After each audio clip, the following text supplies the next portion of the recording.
اس تو قرآن کہتا ہے اگر ہم رزق کی فراوانی کر دیں اور ساری پریشانیاں ختم کر دیں تو شکر گزاری کے بجائے کیا پیدا ہوگا؟ بغاوت پیدا ہوگی، نافرمان بن جائیں گے۔ اس سے ہمیں ایک اصول یہ پتہ چلا کہ پیٹ بھر کے شکر ادا، پیٹ بھرے ہوئے کا شکر ادا کرنا مشکل، خالی پیٹ شکر ادا کرنا آسان ہے۔ سمجھتے ہو بات؟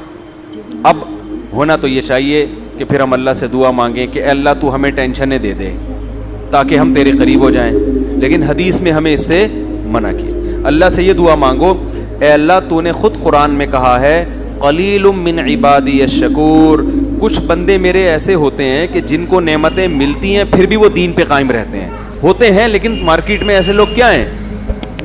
تھوڑے ہیں، بہت کم ہوتے ہیں، زیادہ تر تو پریشان حال ہی دین کی طرف آتا ہے۔ لیکن اے اللہ تو نے خود قرآن میں کہا ہے کہ 100% لوگ کبھی بھی خراب نہیں ہوتے، کچھ ایسے بھی ہوتے ہیں۔ اور اللہ نے یہ داؤد علیہ السلام کو کہا کیونکہ داؤد علیہ السلام کی زندگی ٹینشن فری۔ داؤد علیہ السلام نے میدان جنگ میں جالوت کو قتل کیا نا، بڑی بہادری دکھائی، تو ٹینشن میں زندگی گزاری، ظاہر ہے انہوں نے ٹریننگ کی، جہاد کی، میدان جنگ میں جان ہتھیلی پر رکھ کر لڑے، تو اللہ کو آپ پر اتنا پیار آیا کہ اللہ نے آپ کو نبوت بھی دے دی اور بادشاہ بھی بنا دی اللہ نے آپ۔ اس کے بعد داؤد علیہ السلام کی ٹینشنیں کیا ہو گئی؟ دولت کی ریل پیل اور حکومت، خلافت۔ تو قرآن کہتا ہے اے داؤد اللہ کا اب آپ نے شکر ادا کرنا ہے، ناشکری نہیں کرنی۔ ایسا نہ ہو کہ اب آپ کا لائف اسٹائل ہی چینج ہو جائے۔ پہلے آپ عبادت گزار تھے، دن میں روزے رکھتے تھے، رات کو تہجد پڑھتے تھے۔ داؤد علیہ السلام، حدیث میں آتا ہے سب سے بہتر روزہ وہ ہے جو داؤد علیہ السلام رکھا کرتے تھے۔ پوری زندگی داؤد علیہ السلام نے ایسے روزہ رکھا ہے، ایک دن روزہ ایک دن ناغا، ایک دن روزہ ایک دن ناغا، پوری زندگی۔ کیوں یہ سب سے افضل روزہ کیوں ہے؟ اس لیے کہ روزے کا جو بنیادی مقصد ہے نا وہ اپنے جسم کو کمزور کرنا نہیں ہے، سمجھ رہے ہو؟ کیونکہ حدیث میں آتا ہے المؤمن القوی خیر من المؤمن الضعیف، طاقتور مومن کمزور مومن سے اللہ کو زیادہ محبوب ہے۔ اگر روزانہ روزے رکھ کے کمزور ہو جائیں گے تو پھر لڑے گا کون ہے بھائی؟ جہاد میں کیسے لڑیں گے؟ گھر بیوی بچوں کے حقوق کیسے ادا کریں گے؟ محنت کیسے کریں گے؟ یہ تو مسلمان تو ترقی میں پیچھے رہ جائیں گے نا۔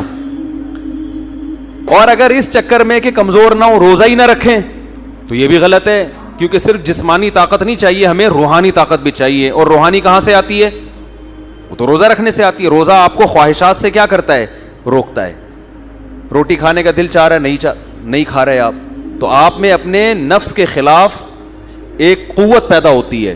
بھائی دنیا میں سب سے بڑا مسئلہ یہی ہے نا کہ جو دل چاہتا ہے بس کرنے کا سوچتا ہے انسان، اب قوت برداشت ہی ختم ہو گئی ہے نا۔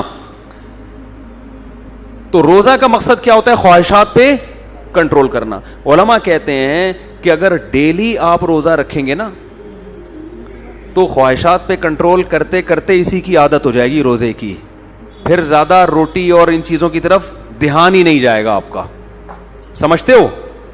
تو اس سے کیا ہوگا کہ جسم تو کمزور ہونا شروع ہوگا کیونکہ ڈیلی روزہ ہو رہا ہے، روحانی قوت اس طرح سے بڑھے گی نہیں کیونکہ آپ یوز ٹو ہو گئے نا، عادی ہو گئے آپ۔ تو وہ کہتے ہیں ایک دن چھوڑ کے روزہ رکھنے میں کیا ہوتا ہے کہ عادت پڑتی نہیں ہے روزے کی، جسم بھی کمزور نہیں ہوتا کیونکہ آج نہیں کھایا تو کل کھاؤ گے آپ، باڈی صحیح سیٹ رہتی ہے، لیکن ٹینشن اتنی ہوتی ہے نا کہ روزے کی عادت پڑتی نہیں ہے آپ کو۔ ایک دن رکھا ایک دن چھوڑ دیا، پھر دوبارہ رکھنا بڑا مشکل ہوتا ہے۔ بھائی رمضان میں ہم کنٹینیو رکھ لیتے ہیں نا، عادت 10-15 دن کے بعد تو ویسے عادت پڑتی ہے، پتہ ہی نہیں چل رہا ہوتا، لیکن ایک دن رکھنا پھر ایک دن چھوڑنا پھر اگلے دن رکھنا پھر اگلے دن، روٹین میں نہیں آتی یہ چیز، جو چیز روٹین میں نہیں ہوتی اس کا کرنا بہت مشکل ہوتا ہے۔ تو اس لیے حدیث میں آتا ہے سب سے افضل روزہ کون سا تھا؟ داؤد علیہ السلام۔ ایک دن روزہ ایک، اور آپ کر کے دیکھیں آدمی ہل جاتا ہے، وہ نہیں ہوتا، اس سے عادت ہی نہیں پڑتی نا اس کی۔ تو کیسے اللہ کی عبادت کرتے تھے؟ تو اللہ نے قرآن میں داؤد علیہ السلام سے کیا فرمایا؟ اعملوا آل داؤد شکرا، داؤد اور آپ کی آل، آپ کا خاندان، کیونکہ داؤد علیہ السلام کو جب حکومت ملی تو خاندان بھی غریبی میں فائدہ اٹھاتا ہے نا، اس سے ان کی بھی عزت ہوتی ہے، بھائی شاہی خاندان کے لوگ ہیں۔ تو اللہ کہہ رہا ہے کہ اے داؤد آپ نے اللہ کا شکر ادا کرنا ہے، ان نعمتوں میں پڑھ کے اللہ سے غافل نہیں ہونا۔ آگے اللہ نے کیا فرمایا؟ قلیل من عبادی الشکور، میرے بندوں میں بہت تھوڑے شکر گزار ہوتے ہیں، خالی پیٹ رہ کے مسائل میں گھرے ہوئے تو بہت ہیں جو مجھے یاد کرتے ہیں, خوش و خرم زندگی گزار کے بھی مجھے یاد کریں, ایسے بندے مارکیٹ میں کیا ہیں, شارٹ ہیں. تو اللہ سے یہ دعا نہیں کرنی چاہیے کہ اللہ تو ہمیں ٹینشنیں دیں تاکہ ہم تجھے بھولیں نہیں. یہ دعا کرنی چاہیے, اے اللہ تو ہمیں داؤد علیہ السلام کی طرح نعمتوں میں ڈبو دے ہمیں, اور پھر ہمیں شکر کی توفیق بھی بولو عطا کرے. وجہ کیا ہے؟ ٹینشنیں مانگنا یہ عبودیت کے خلاف ہے. ہم اللہ کے غلام ہیں نا, غلام بھیک مانگتا ہوا اچھا لگتا ہے, ٹینشن مانگتا ہوا اچھا نہیں لگتا. کوئی بھکاری آئے آپ کے گھر پہ اور آپ کو اس پہ ترس آیا اور وہ کہہ رہے کہ ایسا کرو کہ میری جیب میں جو 50 روپے بھیک کے جمع وہ بھی نکال لو مجھ سے, میں چاہوں میرے اندر کانفیڈنس پیدا ہو, تو آپ اس کو بھکاری سمجھو گے؟ بھکاری تھوڑی سمجھو گے. تو انسان کے سامنے تو بھکاری نہ بنے, لیکن اللہ کے سامنے کیسا بنے؟ اللہ کے سامنے بھائی ہم تو بھکاری ہیں, ہماری کیا حیثیت ہے. حضرت ایوب علیہ السلام پر سونے کی ٹڈیوں کی بارش ہوئی ہے, حدیث میں آتا ہے سونے کی ٹڈیاں. حالانکہ اللہ نے ایوب علیہ السلام کو جب شفا دی ہے نا تو بہت مال سے نوازا, ان کے اہل و عیال بھی لوٹا دیے, مال بھی دے دیا اللہ نے ان کو. تو اب سونے کی ٹڈیاں برس رہی ہیں. حضرت ایوب علیہ السلام نے ساری ٹڈیوں کو جمع کر رہے ہیں جھولی میں نا, ایک بھی نہیں چھوڑوں گا میں, اس کو بیچوں گا مارکیٹ میں جا کے یا اس سے درہم بناؤں گا, دینار بناؤں گا. اللہ نے حضرت ایوب سے کہا کہ ایوب ہم نے تو آپ کو مستغنی کر دیا, اس سے اتنی دولت دے دی, اب آپ ایسے جمع کر رہے ہیں. تو انہوں نے فرمایا اللہ میں تیری رحمت سے مستغنی نہیں ہوں. کوئی اور یہ بھیک دے رہا ہوتا نا, نہیں ہے بھائی, رکھا اپنے پاس. جیسے سلیمان علیہ السلام سے ملکہ سبا نے کہا نا کہ یہ ہدیے ودیے لے لو اور اب چپ کر کے بیٹھ جائیں, مجھے دوبارہ تبلیغ نہ کرنا. سلیمان علیہ السلام نے سارے گفٹ واپس کیے ہیں, کیونکہ انسان کی طرف سے آئے تھے نا. بادشاہ کو گفٹ مل رہا ہے ایک بادشاہ کی طرف سے بطور رشوت کے. ملکہ سبا کہنا چاہ رہی ہے کہ آپ دوبارہ مجھے تبلیغ کی کوشش نہ کریں, پیسے چاہیے یہ لیں, ٹھیک ہے نا. بھائی یار کیا ہو گیا, آپ لوگ یہاں کچھ ایسے دیکھ رہے ہوتے ہیں جیسے انہوں نے کبھی سلیمان علیہ السلام کا واقعہ سنا ہی نہیں. سلیمان علیہ السلام نے جلدی سے بتا رہا ہوں تاکہ بیان بس بہت لمبا ہو گیا, ختم کر رہا ہوں بیان. سلیمان علیہ السلام نے ملکہ سبا کو خط لکھا, ہدہد نے آ کے بتایا اتنی بڑی حکومت ہے, سورج کو سجدہ کرتی ہے. سلیمان علیہ السلام نے ملکہ سبا کو ہدہد کے ذریعے خط بھیجا, اللہ تعالی علیہ واتونی مسلمین. ان شارٹ بات کہ بسم اللہ الرحمن الرحیم, اس اللہ کے نام سے جو بڑا مہربان نہایت رحم کرنے والا ہے. انہو من سلیمان, سلیمان کی طرف سے یہ خط ہے. اللہ تعالی علیہ, سرکشی مت کرو, واتونی مسلمین, بندی بن کے چلی آؤ.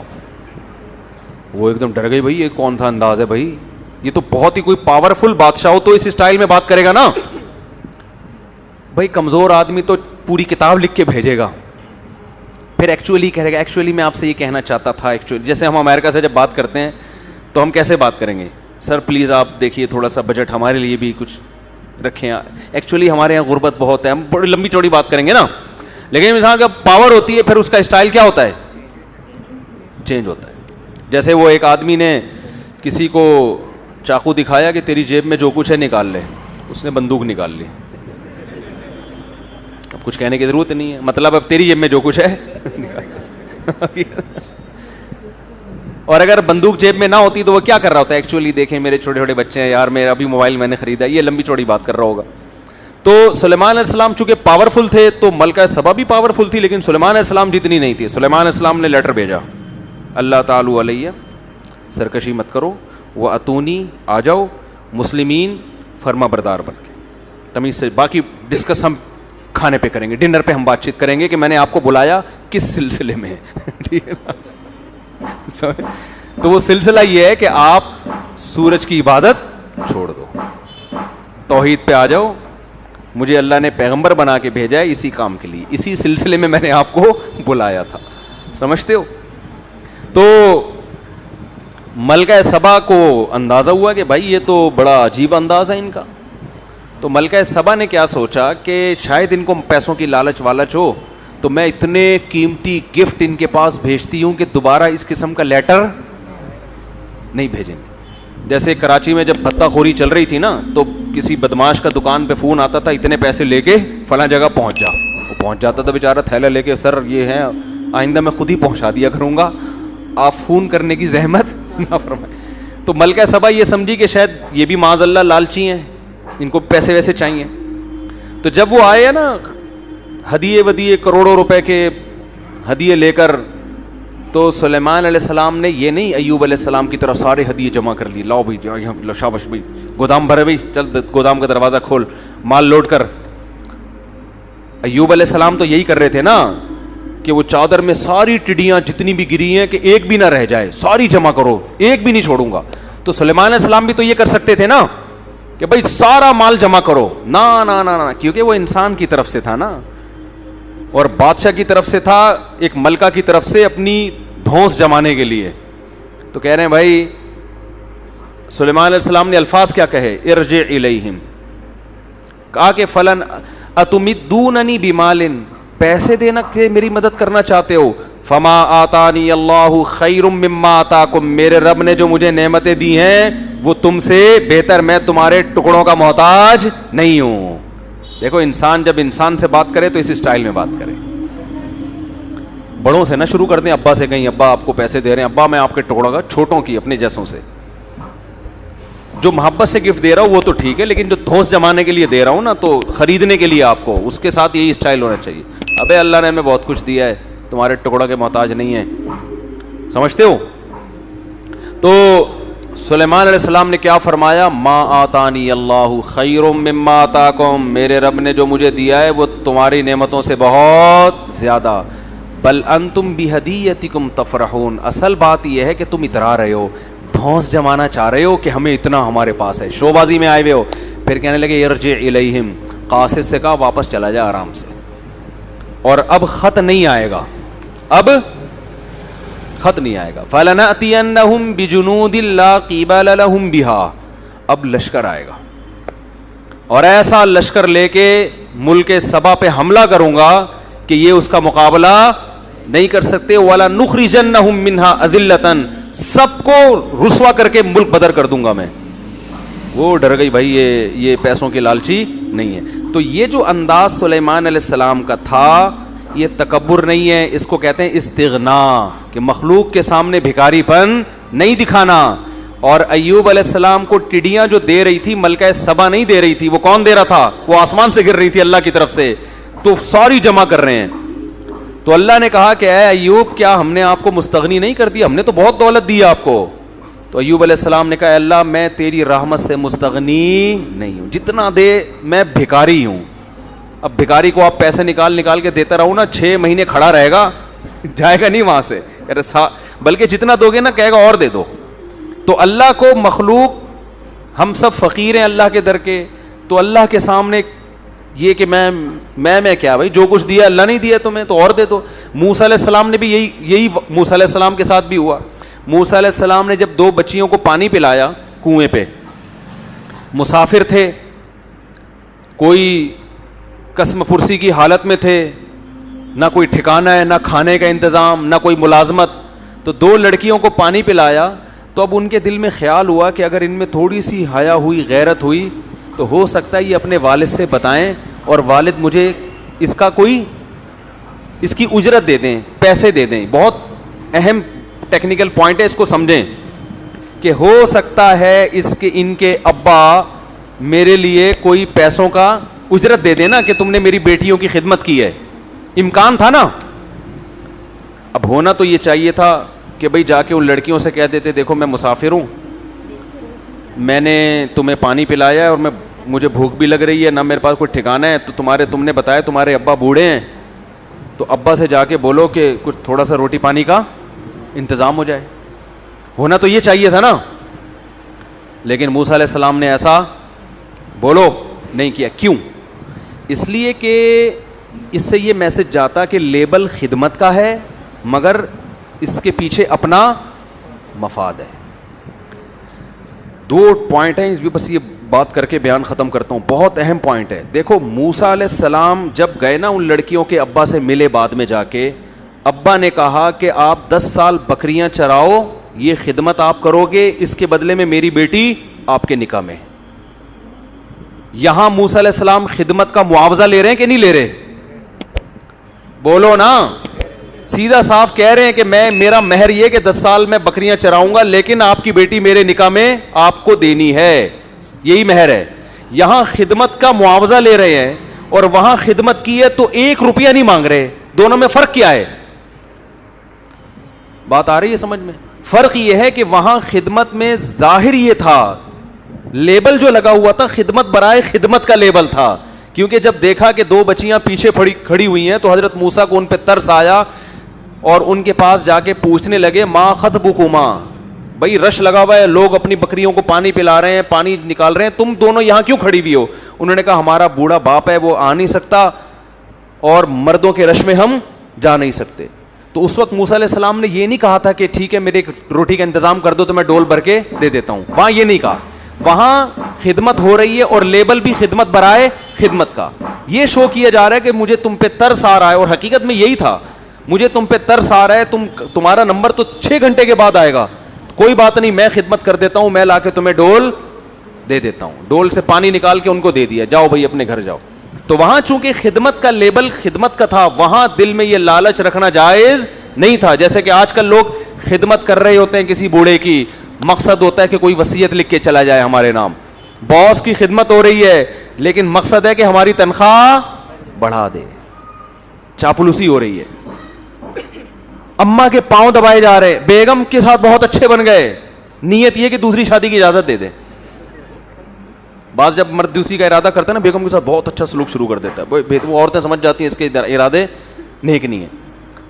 تو یہ بھی خیانت ایک قسم کی کہ آپ لیبل خدمت کا لگا رہے ہو اور دل میں آپ کے کیا ہے مقصد کچھ اور ہے. یہ خیانت ہے, یہ شریعت میں پسندیدہ کام نہیں ہے.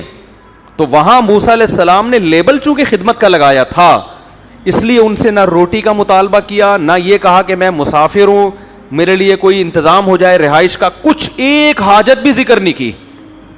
لیکن کیا پیغمبروں کی طبیعت میں اعتدال ہوتا ہے, کیسے فطرت پر ہوتے ہیں. دل میں ایک لالچ پیدا ہوئی, ایک طمع پیدا ہوئی کہ بھائی ہو سکتا ہے ان کو خود ہی خیال آ جائے کہ بھائی ایک بندے نے ہماری خدمت کی ہے تو اس سے ہم حال احوال تو پوچھیں, کون ہو, کہاں سے آئے ہو, کدھر رہتے ہو. وہ لڑکیاں چلو شرم کی وجہ سے نہیں پوچھیں گی, جب وہ گھر جا کے بتائیں گی تو ابا پوچھیں گے بھائی روزانہ تو 6 گھنٹے لگتے ہیں, آج اتنی جلدی کیسے آ گئی. تو ابا کو بتائیں گی ایک نوجوان نے خدمت کی ہے, تو ہو سکتا ہے ابا کے دل میں خیال آئے کہ بھائی اس نوجوان کو بلاؤ, اس کا انٹرویو لینا ہے ہم نے, یا اس کو کچھ پیسے دینے ہیں. یہ ساری چیزیں حضرت موسیٰ کے دماغ میں پیدا ہونا شروع ہوئی, مگر ان لڑکیوں سے نہیں کہہ رہے. مگر اب یہ بھی نہیں ہے کہ جب حضرت موسیٰ کے دل میں یہ خیال آیا تو اللہ سے بھی نہ کہیں, نہ ہاتھ اٹھا کے اللہ سے دعا مانگنا شروع کر دی کہ اللہ میرے دل میں یہ خیال تو آ رہا ہے کہ شاید یہ مجھے بلائیں, ان کے والد صاحب کوئی پیسے ویسے دے دیں مجھے, اس کے اجرت دے دیں تاکہ میرے لیے 1-2 وقت کی روٹی کا انتظام ہو جائے, ٹھکانہ مل جائے. تو اے اللہ میں ان سے تو نہیں کہہ رہا, کیونکہ پھر ان کے دل میں یہ وسوسہ آ سکتا ہے کہ یہ اس خدمت کے پیچھے معاذ اللہ لالچ تھی, جبکہ میری خدمت کے پیچھے کوئی لالچ نہیں تھی. لیکن اگر جو میرے دل میں خیال پیدا ہو رہا ہے نا, تو اس خیال کو حقیقت میں اگر تبدیل کر دے تو مجھے اس پر کوئی اعتراض نہیں ہے. تبھی دعا مانگی. ثم تولا الی الظل, قرآن کہتا ہے درخت کے سائے کے نیچے آئے اور اللہ سے دعا مانگ. جب بچیوں کو پانی پلایا نا لڑکیوں کو, تو فوراً درخت کے نیچے آ کے کھڑے ہو کر کہنے لگے ربی انی لما انزلت الی من خیر فقیر, اے اللہ تو نے اگر میری طرف کسی خیر کے نازل کرنے کا ارادہ کر لیا ہے تو میں اس کا فقیر ہوں, محتاج ہوں, اپنے فیصلے سے پیچھے نہیں ہٹنا. ٹھیک ہے نا, کیا زبردست بلاغت ہے قرآن کی, اور پیغمبر کیسے اعتدال پر ہوتے ہیں. اللہ سے مستغنی, آپ نے بھی اگر کسی کی خدمت کی نا اور آپ کو یہ خیال آ جائے کہ شاید پیسے دے دے اور آپ محتاج بھی ہو, اس سے نہیں مانگو, مگر اللہ سے کہہ سکتے, اللہ سے آپ ضرور کہو, اللہ سے تھوڑی مستغنی ہے. تو اللہ نے آپ کی دعا ایسی قبول کی کہ ان کے والد نے تو کہا تھا, بچیوں کو بھیجا کہ جاؤ اس نوجوان کو ہم اجرت دینا چاہتے ہیں. والد بھی یہی چاہتے تھے ان کو اس کے پیسے دیں, غیرت مند تھے نا, کہ بھئی ایک نے خدمت کی اگرچہ بغیر اجرت کی ہے, لیکن ہم بغیر اجرت کے خدمت نہیں لیتے, ہم معاوضہ دیتے ہیں. یہ غیرت مند ہونے کی علامت ہوتی ہے. اور جو بے شرم ہوتے ہیں ایک نمبر کے, وہ مزدوروں سے ڈبل کام لیتے ہیں اور پیسے جو اس کی اصل بنتی ہے نا وہ بھی کم وقت 2 مہینے ڈیلے کر دیتے ہیں. ایسے بھی مارکیٹ میں آپ کو بے شرم ہول سیل کے حساب سے ملیں گے. ادھر موسیٰ علیہ السلام کے جو سسر تھے وہ فری کی خدمت کے بھی کہہ رہے نہیں, فری میں نہیں بلکہ اس کا معاوضہ دوں گا. اور یہاں پہلے بتاتے ہیں تمہاری یہ دہاڑی ہے, کام اس سے زیادہ لیتے ہیں اور ٹائم پہ اجرت نہیں دیتے. تو یہ غیرت کے بالکل الٹ ہو گئے کہ نہیں ہو گئے؟ تو اب بتاؤ کون سا اچھا ہے, بے غیرت بننا اچھا ہے یا غیرت والا بننا اچھا ہے؟ جب غیرت والے بنو گے نا تو اللہ کے وہ معاملات ہوں گے جو موسیٰ علیہ السلام کے ساتھ ہوئے اور ان کے سسر کے ساتھ ہوئے. پھر غیب سے اللہ کی مددیں ایسے ہوتی ہیں. تو حضرت موسیٰ علیہ السلام گئے ہیں, ان لڑکیوں نے کہا کہ بھائی ہمارے والد آپ کو اجرت دینا چاہتے ہیں, اور وہ اجرت جب پورا انٹرویو ہوا تو حضرت وہ جو انہوں نے تو کہا میں اپنی ایک بیٹی آپ کے نکاح میں دینا چاہتا ہوں. پورا گھر کا انتظام ہو گیا کہ نہیں ہو گیا بھائی, شادی بھی ہو گئی, ملازمت بھی مل گئی, بھی بکریاں چرانی ہے, کھانے پینے کا بھی انتظام, بیگم بھی مل گئی, مسافر کو اور کیا چاہیے بھائی, سارے انتظامات ہو گئے. کیوں؟ دعا بڑی تگڑی مانگی تھی. تو میری بھی یہ عادت ہے, مجھے بھی کبھی کہیں کچھ ایسا امید ہو نا کسی بھی معاملے میں, تو میں یہ دعا لازمی پڑھتا ہوں, ربی انی لما انزلت الی من خیر فقیر. اس کو یاد کر لیں, کہیں آپ کو امید ہو نا کہیں سے کچھ ملنے والا ہے آپ کو, تو آپ اور اس سے کہنا نہ چاہ رہے ہو آپ, تو پھر اس سے نہ کہیں, لیکن اللہ سے, اے اللہ اگر اس کے دل میں خود ہی خیال آ جائے تو میں تیری رحمت کا بہرحال محتاج.